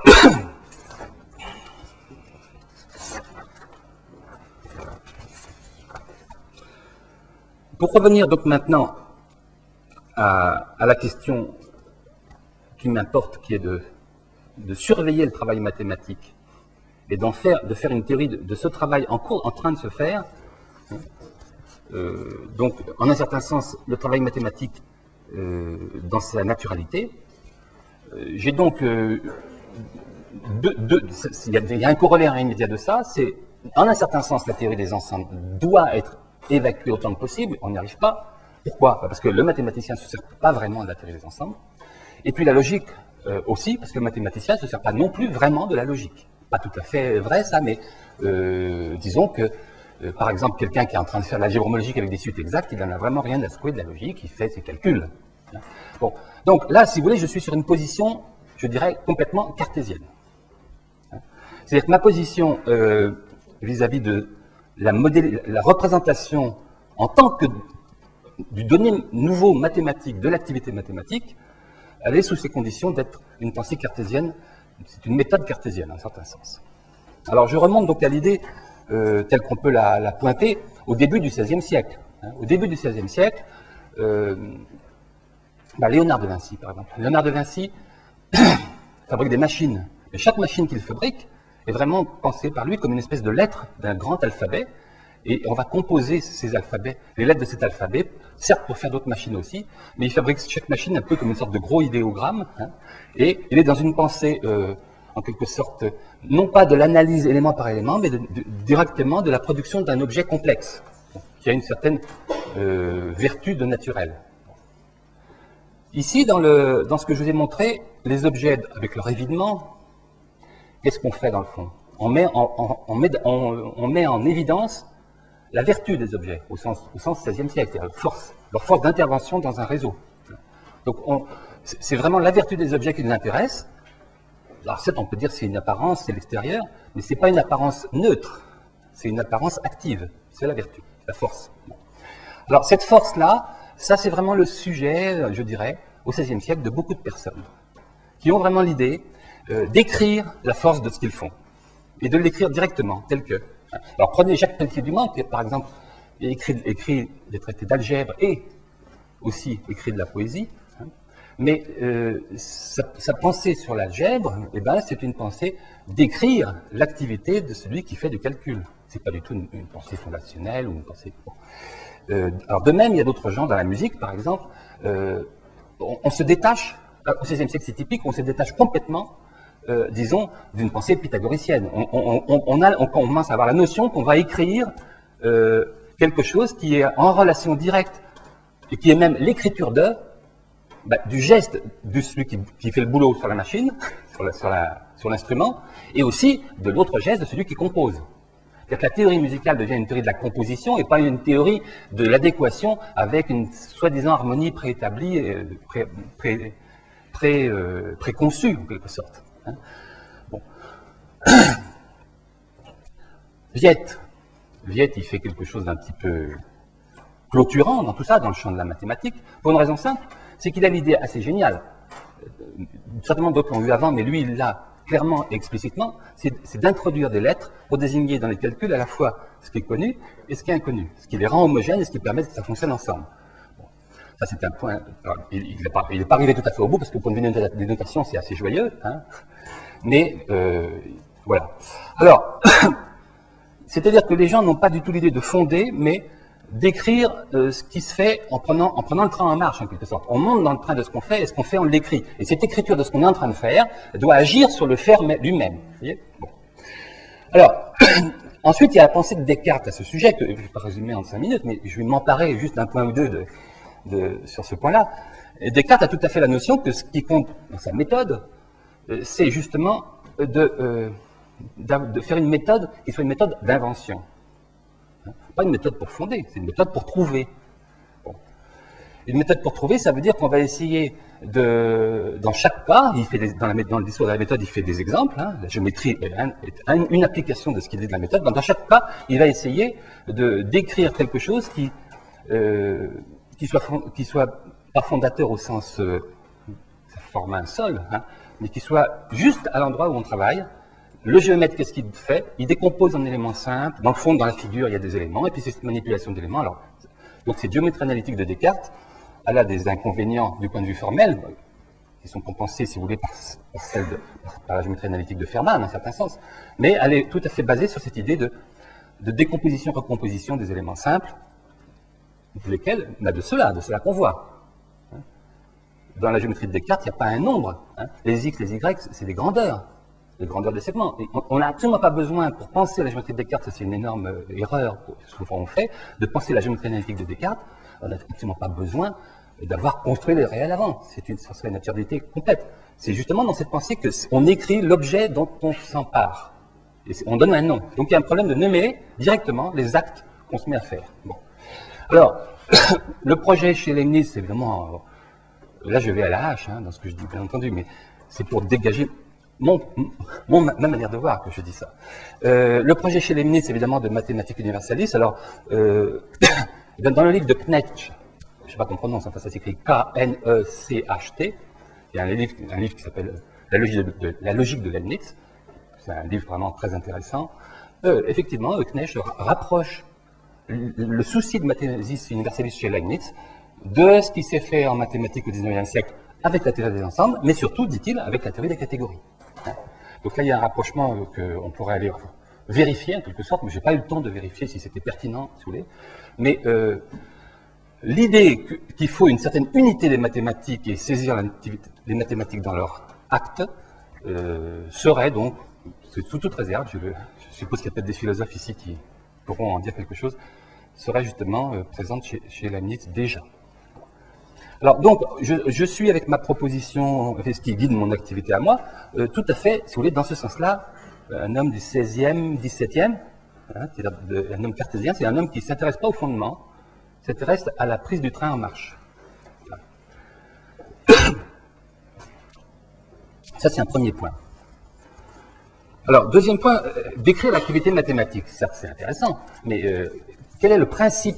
Est-ce qu'il y a un principe général de l'activité mathématique pour repérer qu'est-ce qui est mathématique de ce qui ne l'est pas? Bon, alors j'ai essayé de décrire ça d'une manière tout à fait élémentaire dans le livre La pulsation mathématique, en disant que il y a un geste d'artisan, si vous voulez, de ce que fait le mathématicien, qui est cette pulsation. C'est-à-dire la capacité. Donc la question, si vous voulez, c'est si vous apprenez à un menuisier à faire de la menuiserie, et il y a des gestes. Il y a le geste de raboter, par exemple. Il faut qu'il apprenne le geste. Il n'a pas besoin d'une théorie formelle du rabotage. Il veut dire qu'il faut qu'il se mette à raboter. Vous voyez, bon. Est-ce qu'il y a un geste comme ça que le mathématicien fait, qu'il doit savoir faire, et donc à ce moment-là, le catégoricien, auquel j'attribue le rôle de rendre compte de ces gestes, c'est de ce geste-là qu'il devra rendre compte en premier lieu. Est-ce qu'il y a un geste fondamental dans le travail mathématique? Ben oui. Je l'appelle donc pulsation. C'est quoi? C'est une capacité mentale qui s'exerce de fixer explicitement quelque chose tout en ne le fixant pas. C'est-à-dire que c'est très paradoxal, apparemment. Et c'est justement comme ça que font tous les gestes. Quand on est dans le réel, on est dans le paradoxal. Donc ce paradoxal de en penser, fixer exactement un objet avec sa définition, et en ayant à la fois, si vous voulez, une croyance absolue dans ce qu'on a fixé, et en même temps la croyance absolue qu'on va peut-être le modifier, vous voyez? On est dans une espèce de bouger virtuel, mais on n'est pas à se dire oh, je le fixe et plus tard je verrai. Non, c'est vraiment, il y a une espèce de collé, si vous voulez, entre la fixation et le bouger. Hein. Et c'est élémentaire comme truc, parce qu'il y a le changement. Il y a d'autres idées qui relèvent de ça, mais qui sont à un niveau plus macroscopique. L'idée de changement de cadre, par exemple, changer de cadre. On sait bien que si on fait de l'algèbre, on peut avoir besoin, on peut avoir la ressource, et on le fait sans se priver, de passer à de la topologie. Alors là, évidemment, les catégories rendent bien compte de ce niveau macroscopique, hein, les foncteurs, etc. Bon, mais si vous voulez, ce qui se passe à ce niveau macroscopique est justement, comme, à mon avis, comme une sorte d'intégrale, vous voyez, dans un champ d'activité particulier, de ce qui se passe au niveau élémentaire. Au niveau élémentaire, il y a une capacité spécifique. Le rabotage du mathématicien, spécifique, c'est cette curieuse manière qu'il a de fixer, de ne pas fixer. Et ça, je pense que c'est un point extrêmement important du point de vue de l'enseignement des mathématiques, de l'apprentissage, parce que si on méconnaît cette dimension-là, on ne peut pas vraiment apprendre aux jeunes gens à faire des mathématiques. On peut leur faire apprendre beaucoup de choses sur des discours sur les mathématiques, mais pour faire soi-même des calculs, il faut apprendre quelque chose de cette bizarrerie qu'est le geste. Donc, c'est ce geste-là qu'il faut en priorité, à tout moment, de manière élémentaire, prendre et modéliser, si vous voulez, dans des contextes très divers. Bon, donc c'est cette pulsation qu'il faut mettre en scène. Mais en plus, cette pulsation, cette mise en scène de la pulsation, par le moyen des catégories, en quelque sorte, cette mise en scène elle-même va être pulsative. Et là, le catégoricien, il se dit, très bien, je mets en scène la pulsation. Alors je le vois dans un cas, dans un autre, ah là, on voit le mec, il ne sait pas, il bouge, ah oui, c'est intéressant. Alors, petit modèle élémentaire de ça, sous couvert, si vous voulez, d'une dialectique primaire, naïve, bah, la notion d'adjoint. L'adjoint, c'est bien l'idée d'un bouger comme ça. Alors, il va repérer des trucs en tant que des adjonctions. Oui, mais non, c'est pas tout à fait si simple. C'est pas tout à fait si simple parce qu'il y a des concurrents. Il y a la notion d'adjoint, alors, mais ça peut se dire comme ci ou comme ça. Il y a la notion de structure libre, qui est une version locale, moins adaptée pour certains trucs et plus pour d'autres. Puis, il y a des notions qui sont équivalentes, formellement. Hein, si vous lisez Category for the Working Mathematician, vous voyez que MacLean trouve que tout est extension de Kahn, mais tout est adjoint, et tout est limite. Donc les adjoints, les limites, l'extension de Kahn constituent une espèce de pulsation du catégoricien autour de la saisie de la question de pulsation. Il hésite sur plusieurs registres, et il installe tout ça ensemble. Et il installe le bouger entre la notion d'adjoint, la notion de limite, et là il y a des théorèmes, hein, s'il y a des adjoints, il commute aux limites, mais tout ça, en fait, c'est le même, en un certain sens, c'est le même matériau qui s'auto-métamorphose. Donc le catégoricien dispose d'un outil privilégié qui est la théorie des catégories, si vous voulez, mais qui est en sa pratique, ce que je suis en train de vous dire, hein, et le déploiement de ces trucs-là, et qui est cette variété dès l'origine, cette multiplicité des possibilités de décrire la pulsation. On le voit bien au niveau des isomorphismes, par exemple. Ça tombe pas juste. Il y a des isomorphismes, un peu partout qui se baladent, des problèmes de cohérence et tout ça. Bah ça, dans un premier temps, là il y a une pulsation très intéressante du catégoricien lui-même. Dans un premier temps, on va négliger ces isomorphismes, on va travailler à isomorphisme près. Alors ça c'est très producteur, ça permet de... En effet, les propriétés des objets qui ne dépendent pas des isomorphismes, bah, ces propriétés-là, on va pouvoir plus tranquillement les exhiber, s'en servir, si on sait que c'est... On peut négliger les isomorphismes et les problèmes de cohérence qui pourraient embêter, mais ça c'est jusqu'à un certain point. Parce qu'on sait bien qu'après, à un moment donné, il va falloir affiner puis se dire, attention, oui, mais c'est pas si simple, il y a des cohérences à respecter, etc. Alors, on néglige les isomorphismes, puis on en réinstalle une gestion, si vous voulez. Alors là, c'est cette pulsation-là dont je suis en train de vous parler, entre négliger ou pas négliger les isomorphismes. Les propriétés catégoriques élémentaires, c'est d'un premier niveau, à un certain niveau de 1 dimensionnel, néglige les isomorphismes. À un deuxième niveau, on ne peut plus les négliger. On revient sur cette négligence. Une analyse précise de ça, générale, est loin d'être terminée. Donc ça reste très ouvert. En un certain sens, assez précis, on peut dire que la cohomologie, la géomologie, est une manière d'analyser ça. Mais là aussi, c'est mettre un grand mot pour beaucoup de variétés de choses. Il y a plein de manières de surveiller comment ça se comporte, ces histoires d'isomorphisme. Alors, par exemple, il y a des manières, on relève les mains et on fait des calculs. Alors, il y a théorème de cohérence, je me mets dans une situation particulière et là, je fais des théorèmes, c'est évident, il faut les faire. Hein. Puis après, il y a d'autres trucs. Il y a, par exemple, un peu plus abstrait, l'idée que, dans le fond, la cohomologie, c'est toujours des torsions, hein, il y a des torseurs. Alors, on va décrire simplement la cohomologie elle-même de telle situation. On va pouvoir la décrire par des classes d'équivalence, d'isomorphie ou de... Bon. Donc, on veut décrire des objets plus compliqués, qu'on a par ailleurs autrement, en termes de ces objets compliqués répondent de la gestion de ces problèmes de cohérence. Bon. Alors, par exemple, quelqu'un qui avait fait ça, un des premiers qui a fait ça, ça a été quelqu'un qui a disparu du monde mathématicien, c'est Barry Mitchell, hein, qui avait bien décrit la cohomologie des groupes en termes de certaines classes d'isomorphisme de structures monoïdales sur des catégories. qui était, à l'époque, c'était relativement assez... Enfin, moi, je trouvais à l'époque ça très original. Maintenant, c'est devenu très quotidien. Voilà. Donc, on a cette pulsation, et cette gestion pulsative des pulsations par le catégoricien, mais lui-même, il est forcément pris dans le mouvement, hein, parce qu'il fait des maths, et ces mathématiques sont elles-mêmes à leur tour dans une multiplicité de possibles de saisie. Voilà.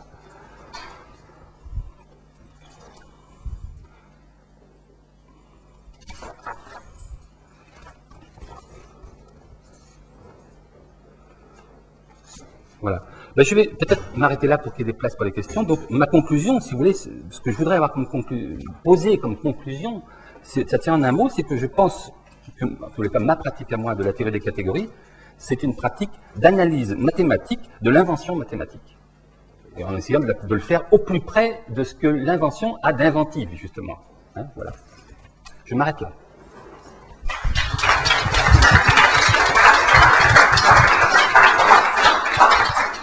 Merci beaucoup pour ce bel exposé que j'ai trouvé beau. Oui, merci. Des commentaires ou des questions?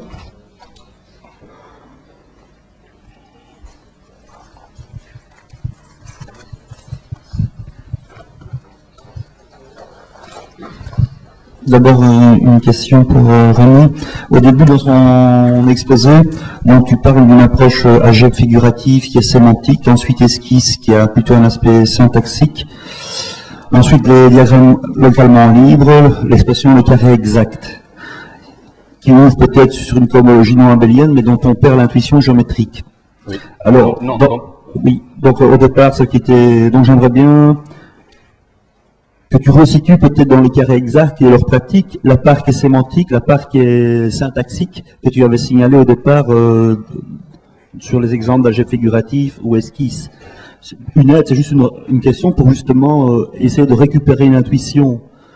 Quand je pense aussi, il y avait l'aspect figuratif, là au moment où on était sémantique, il y avait l'aspect figuratif, donc l'aspect géométrique en quelque sorte. Syntaxique, je pense aussi à l'aspect plus démonstratif et l'aspect logique, de les retrouver, d'arriver à les retrouver dans les carrés exacts explicitement, c'est une façon en quelque sorte d'avoir un ancrage sur une reprise géométrique du carré exact. Alors, quand j'ai parlé, je ne sais pas si je dois, non, je me parle toujours là-dedans, là.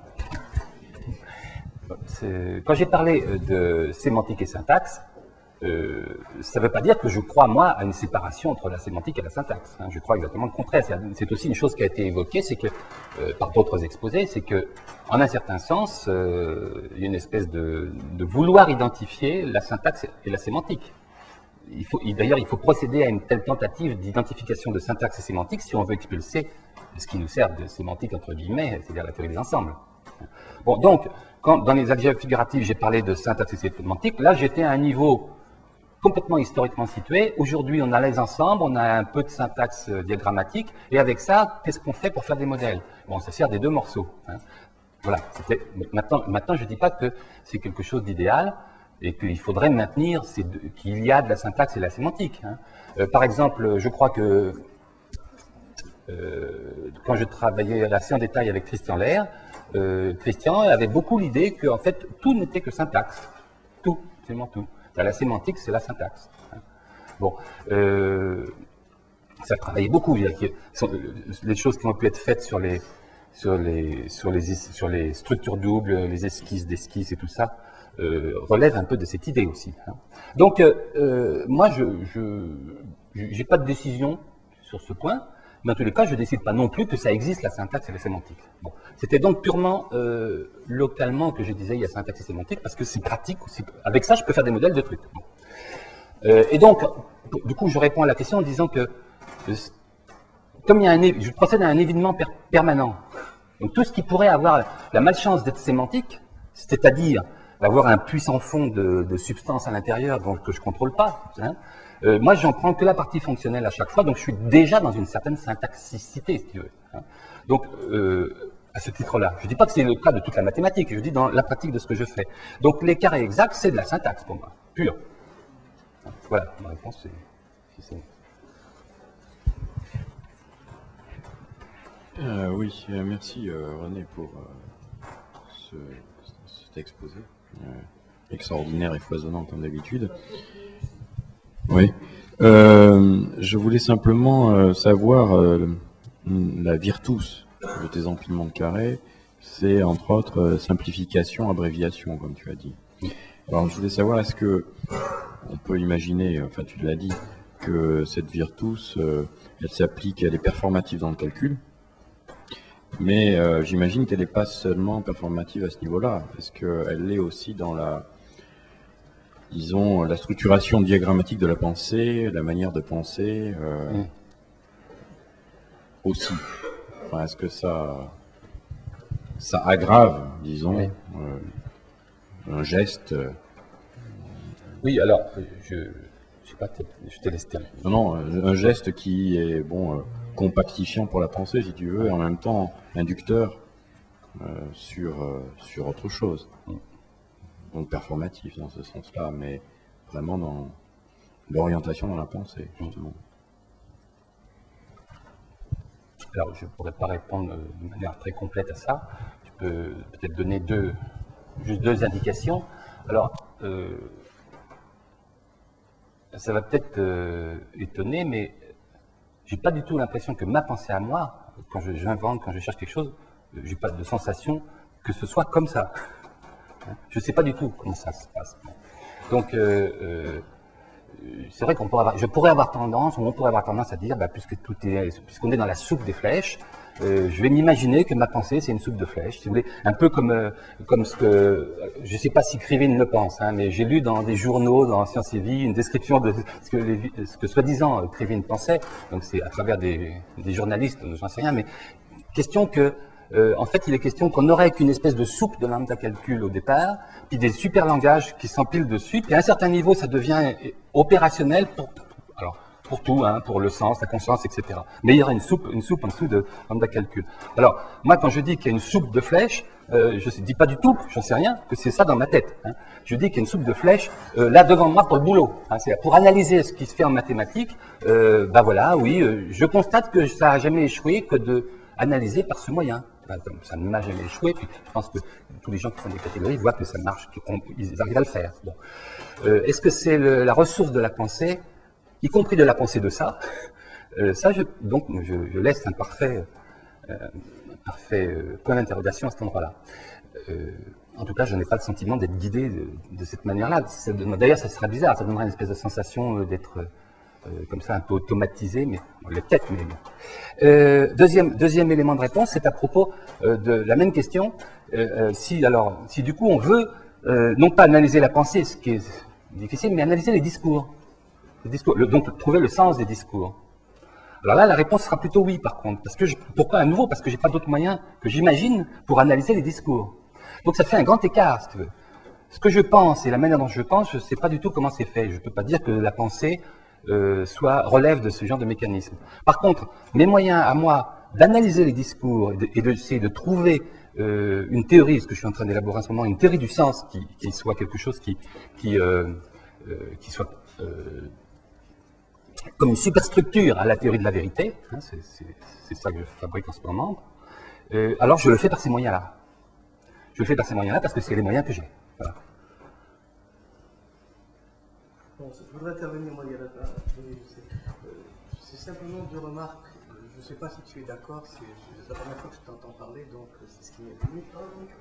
Oui, la première, c'est que la place du catégoriste, tel que tu l'as décrit, me semble-t-il, la tâche et la place en même temps, c'est d'écrire au sens propre l'activité du mathématicien, de l'objectiver et de l'écrire. Est-ce que tu es d'abord d'accord avec cette première remarque, c'est assez simple, c'est une place, oui, c'est une place je dois dire, oui, mais c'est pas dans une position d'extériorité, toi, c'est pas quelqu'un qui se dit tiens, il y a un monde de mathématiciens qui sont extérieurs. Je suis d'accord avec ça, sous réserve qu'en même temps lui-même fasse partie du lot. Oui, c'est quand même une place, donc il faut dire que même en faisant partie du lot, aura pu paraître exorbitante. Mais qui. Enfin, alors là, la question, oui. Je parle en mon nom pour dire que la réalité de cette situation me paraît avérée. Te paraît quoi? Avérée. Avérée. Donc, il y a quand même Et qu'est-ce qui est avéré? Que c'est exorbitant? Non, Non, non, le fait que c'est une des tâches Oui. effectives Oui. du catégorisme que d'intégrer dans une écriture l'activité du mathématicien. Oui. Oui. Enfin, c'est programmatique, c'est un horizon. Hein. Mais On ne là- prétend pas qu'on va les dominer en faisant ça. On est avec eux, hein, on est dedans. J'entends bien, Oui. mais je dis, ça peut Oui. paraître, c'est comme toutes les guillemets que tu veux. Oui, oui. Mais c'est pas Le des second, guillemets. le second point, si tu veux, Oui. et qui m'a beaucoup frappé, parce que je ne connaissais pas du tout ça, c'est un des résultats que tu as donné consiste à garder la trace de l'impossible ou de l'ambigu.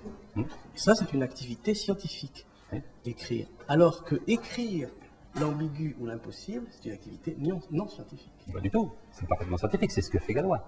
Et d'ailleurs, Galois emploie le mot. Il dit textuellement. Là, je c'est ça sais, que je suis pas historien. d'accord. C'est que Galois garde la trace entre écrire la trace de l'impossible et écrire l'impossible, il y a une différence. Ah non, mais à ce moment-là, non, bah, c'est une question de mots. Moi, j'écris pas l'impossible. J'écris les effets du déploiement d'un impossible. Et j'écris la trace, donc ça c'est clair. C'est une trace. Voilà. C'est ce que je veux te dire. Ah, d'accord. Oui, oui. Très bien. Oui, oui, non, mais c'est sur ce dernier point, on est d'accord. La Oui, oui, différence, tout à fait. Non, mais de toute façon, même toute écriture de quoi que ce soit n'est jamais qu'une trace. Et Ça. c'est problématique d'écrire des traces de gestes, quels que soient les gestes, à part les nommer. Et puis de leur donner une certaine fonctionnalité. J'ai été frappé, moi, René, par le thème de l'exactitude dans tout ton exposé. Alors, j'ai eu l'impression, bon, je ne suis pas spécialiste du tout de la chose, donc dis-moi si je me trompe. Mais enfin, en tous les cas, donc, le concept, la catégorie venait des suites exactes, des mathématiques, tu le déployais dans les carrés exacts, etc. Est-ce que, mais finalement, le thème de l'exactitude semblait prendre une dimension, on va dire, plus générale et pas simplement technique, m'a-t-il semblé dans ton parcours. Oui. Et bon, alors, d'où à ce moment-là une question qui est un peu, est-ce que tu pourrais le rethématiser généralement? Parce que, disons, j'ai l'impression simplement comme ça de manière un peu sauvage que d'abord il convoque forcément lui-même un 2, c'est-à-dire on a tendance à entendre exactitude, ben, c'est quand même un rapport entre deux choses, on va dire, enfin deux choses, je sais pas trop quoi. Et de ce point de vue-là, comment dire, la congruence de cette exactitude avec le thème de la pulsation que tu donnes à la fin paraît un peu problématique. On aurait du mal, par exemple, à imaginer, pardonne-moi, c'est un peu sauvage, mais ce que pourrait être l'exactitude d'une pulsation exacte, etc.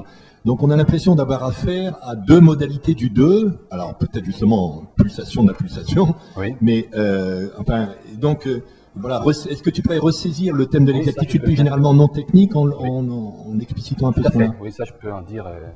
Je vais essayer de me limiter d'ailleurs, parce que je peux en dire beaucoup.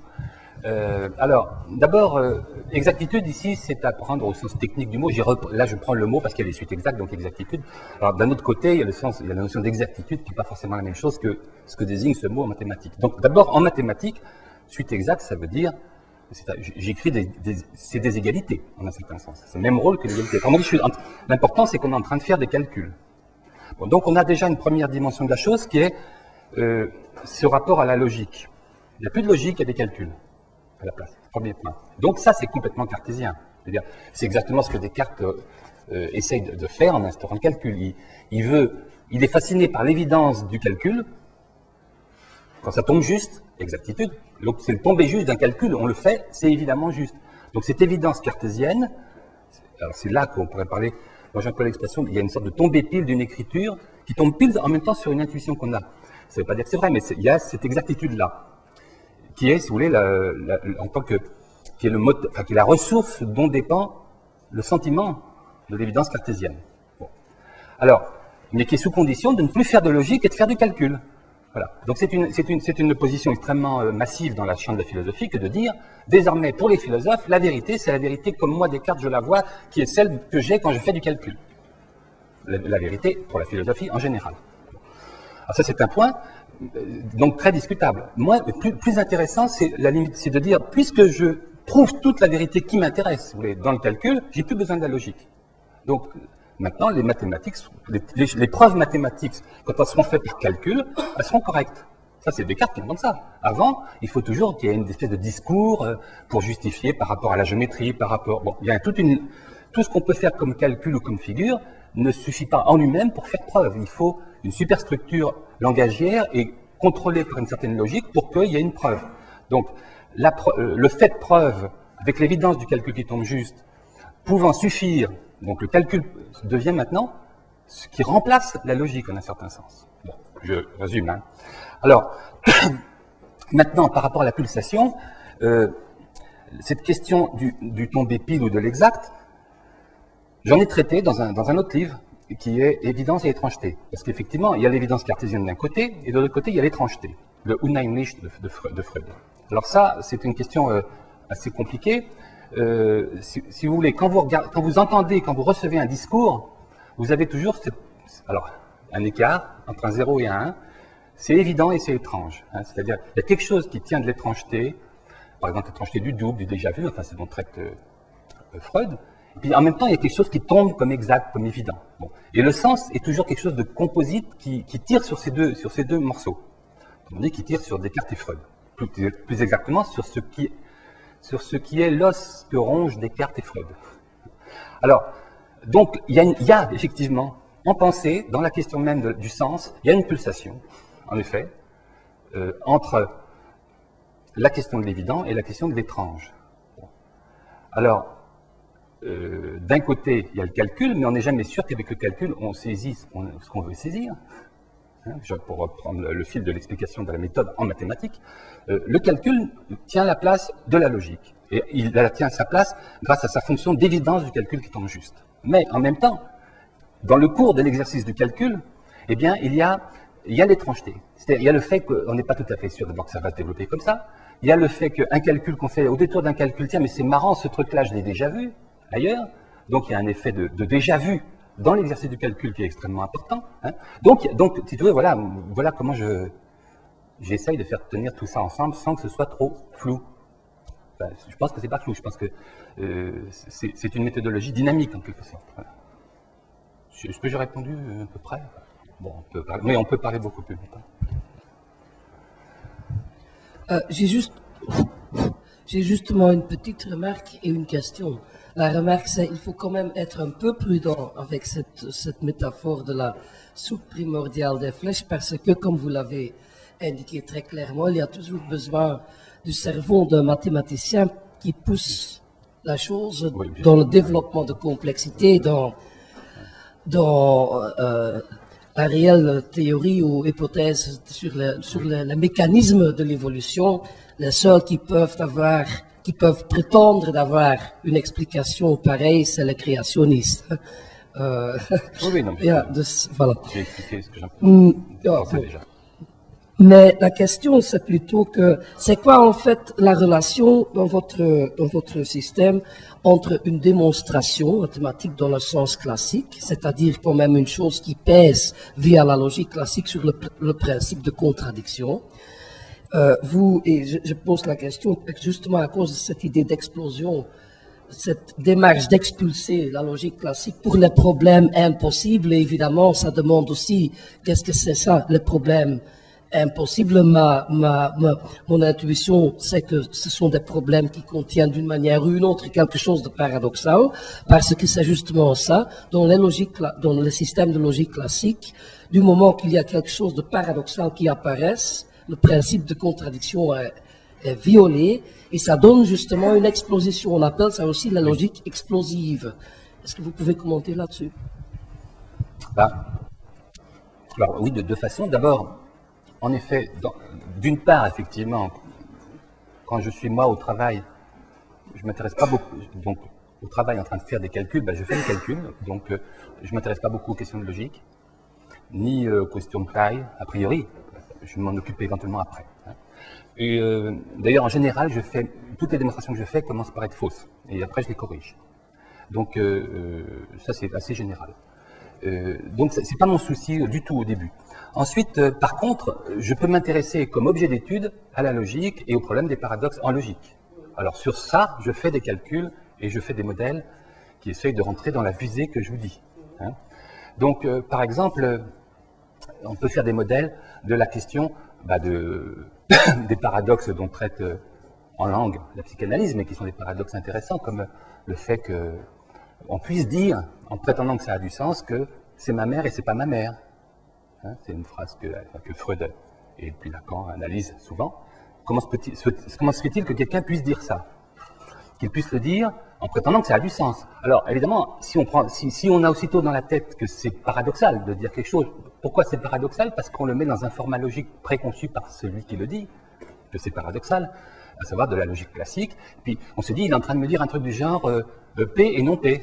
Et ça, c'est contradictoire, c'est une antilogie dans la logique. Donc il n'a pas le droit de le dire. C'est confondre la question de la vérité et la question du sens, n'est-ce pas? Bon. Donc la question, c'est qu'on peut bien analyser le sens de quelque chose qui est dit en tant que c'est dit comme contradictoire. Bon. La manière que moi j'ai d'analyser le sens des choses contradictoires, c'est de me dire que, en fait, toujours, quand on parle, à un certain titre, on prétend dire vrai. On se situe par rapport au vrai. On peut carrément prétendre dire faux, mais c'est la même chose. Hein. Bon, c'est-à-dire que le sens est toujours dans un certain attachement à la vérité. Bon. Donc, si quelqu'un me dit quelque chose que je reçois en pleine figure complètement contradictoire, mon réflexe, c'est de dire, mais en quoi c'est vrai? J'ai dû louper une marche, il y a un truc qu'il n'a pas dit, etc. Donc, je vais procéder spontanément à une analyse, justement, pour que ce qui est dit comme faux, comme contradictoire, tienne la route. Donc là, j'emploie le mot tenir pour que ça tienne. Et pour que ça tienne, je vais essayer de rétablir des chaînons, des morceaux manquants. Donc là, je procède à une analyse mathématique de ce texte contradictoire et je dis, qu'est-ce qu'il faut ajouter à quel endroit pour que ça tienne? D'un point de vue logique. Et oui, je prends le point de vue logique uniquement parce que je sais que quand on prétend fabriquer du sens, on a toujours un certain attachement au vrai. Autrement dit, quand c'est contradictoire, ça veut dire qu'on fait signe d'un certain détachement, on fait signe d'une certaine coupure qu'on établit par rapport au vrai toujours. Et je veux retrouver la forme de cette coupure. Pour retrouver la forme de cette coupure, ben, il faut faire le mouvement inverse. C'est-à-dire qu'il faut essayer de rétablir comme plausible ce qui a été dit. Voilà. Alors là, j'ai des moyens techniques que je pourrais raconter pour faire ça. Donc, et en effet, les moyens techniques sont des cas très particuliers, mais dans des contextes logiques de cette construction du diagramme localement libre. Mais pour le coup, dans ce cas-là, je l'ai fait directement sans employer le théorème général qui est ici, qui serait vraiment extrêmement lourd à employer. Mais c'est tout à fait du même ordre. Hein. Donc je supplée, vous voyez, je fais un travail de supplétion à ce qui manque, sachant que la supplétion n'est pas unique. Il n'y a pas une seule manière de faire tenir les choses qui sont contradictoires, et c'est justement cette non-unicité qui va donner une forme. Hein. S'il y a une manière unique de suppléer, en un certain sens, c'est juste une petite bévue simple qu'on peut boucher. Mais quand c'est vraiment contradictoire grave, cette contradiction doit avoir une forme. Et je la trouve en essayant de faire tenir. Je ne sais pas si c'est une réponse.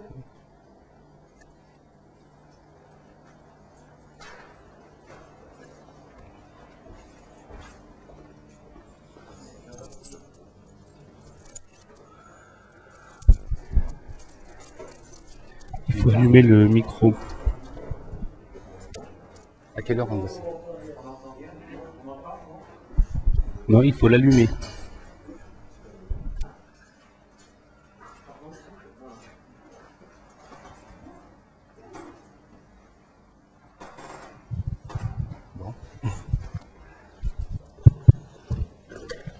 J'aimerais revenir René, sur la pulsation et puis sur la question que j'ai posée précédemment, sémantique, syntaxique. Tu m'as répondu, les carrés exacts sont purement syntaxiques, mais j'avais une idée un peu différente du sémantique syntaxique, pas dans la tension logique.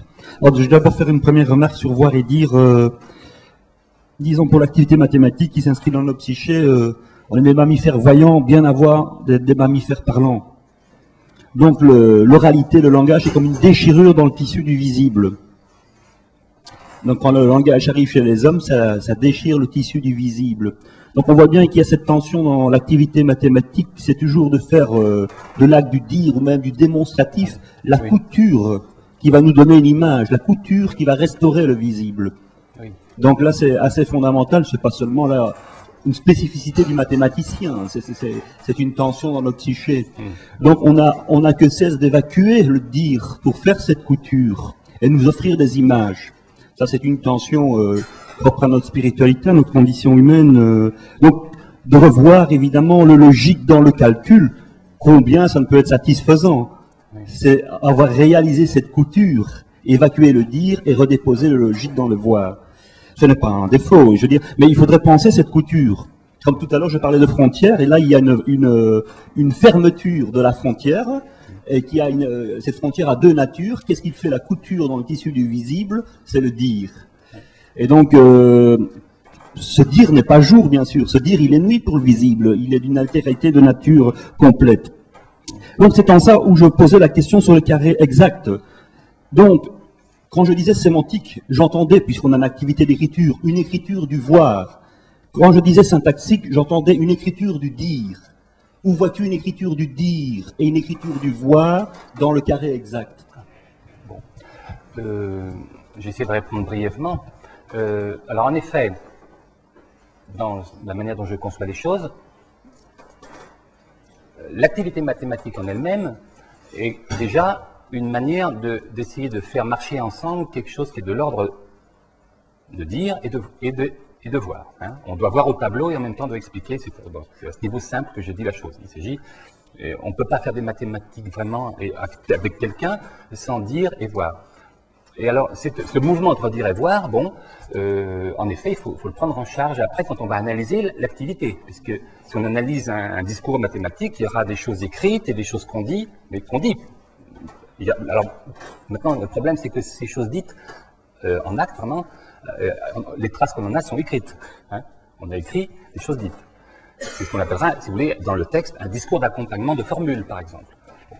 Donc, c'est assez simple du point de vue pratique, parce qu'à la fin, on n'a que des traces écrites, de toute façon.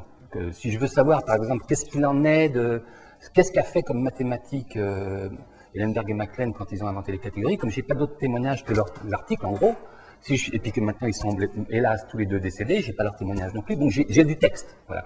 Alors dans ce texte, il y a des choses écrites qui disent du dire et des choses écrites qui disent des choses qu'ils voient et qui sont à voir. Bon. Alors en effet, je suis d'accord qu'il faut analyser les deux registres dans l'objet, et même dans l'objet nouveau que moi je fabrique. Hein. Mais donc il y a encore un bouger là, oui, entre voir et dire. La mathématique s'occupe un peu de gérer ça dans sa propre activité, c'est vrai.